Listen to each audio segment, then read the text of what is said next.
buying second-hand stock off eBay, upgrading it. Is it worth it? Is there a point to it? How far can you actually take this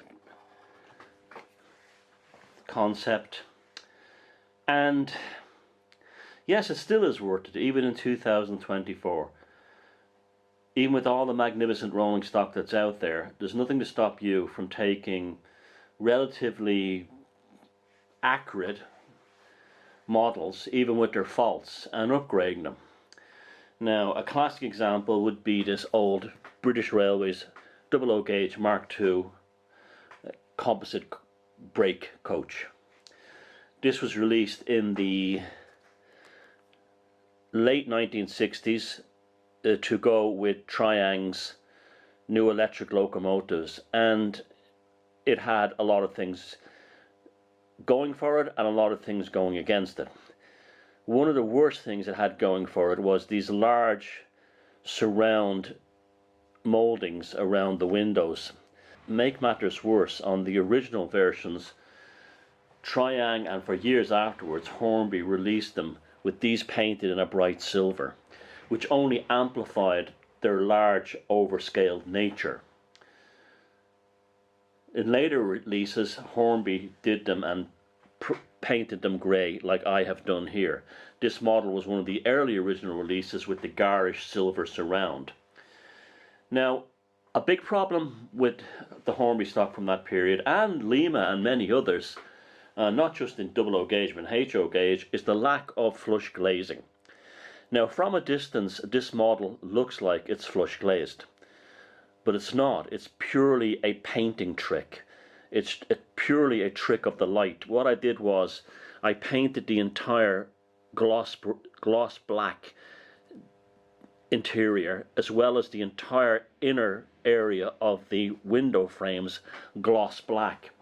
And what that does is it creates an optical illusion where the depth caused by the grey paint from the front of the model and towards the glazing at the back vanishes. And for all intents and purposes, on my layout, standing with the 1 meter or 3 foot rule, that looks like flush glazing. You could put the latest Acura scale model up next to that with its beautiful flush glazing, and you can't tell it's there under this lighting condition. If you get up close, of course you can see it, but this is a great way of getting around the lack of flush glazing on these older models. Now, before I do any work on these, the first thing I do is I will clean them with soft detergent, and not using a toothbrush, just my fingers gently under warm water to remove any grease.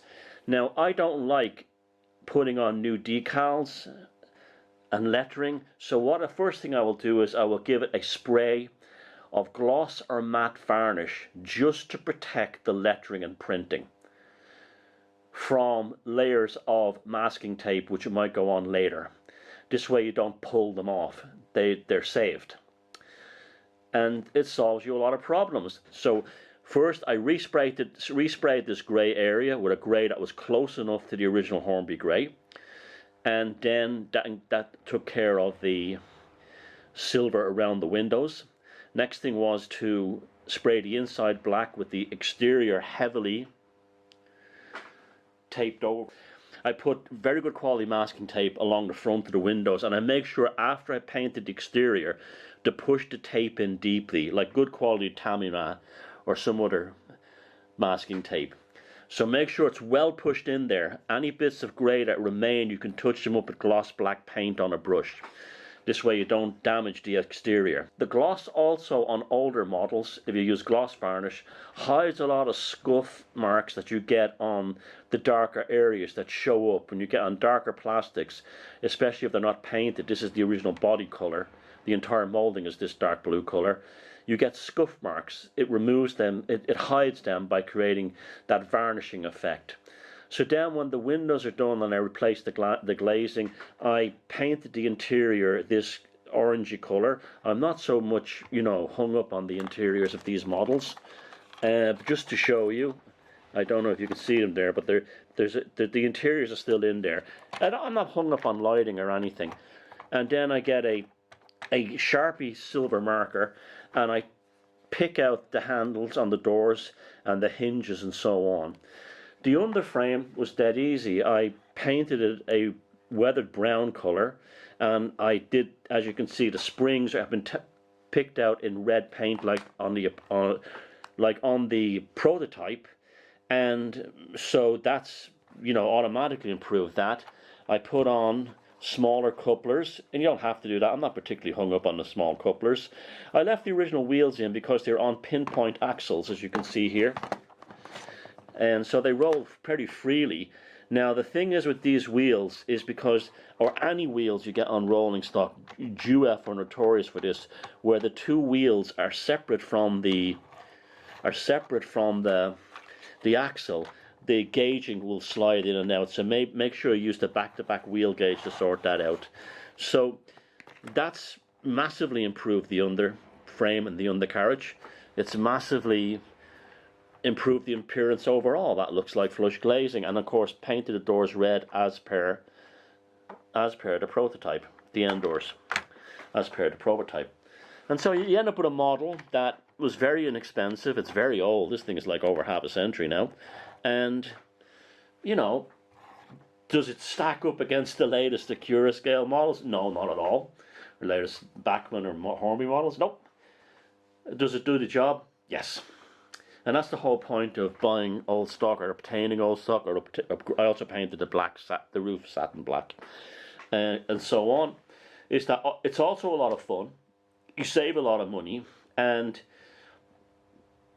I mean that's it. You got yourself a decent Mark II brake coach for your layout, and it didn't cost you a fortune, and you had the fun of upgrading it. How you go from here is up to you. I know people that actually cut individual pieces of glazing plastic and actually fit them in flush. To me, that's just a huge amount. I'm too lazy for that. You could change the bogies, you could add details to the underframe, you could put steel wheels on, you can put KD couplers, you can do anything, you can put lighting and figures inside. It's up to you how far you want to go with your upgrades. But to me, it's one of the most satisfying parts of this hobby, is taking these cheap old models and bringing them to life, either through weathering or through simple upgrades.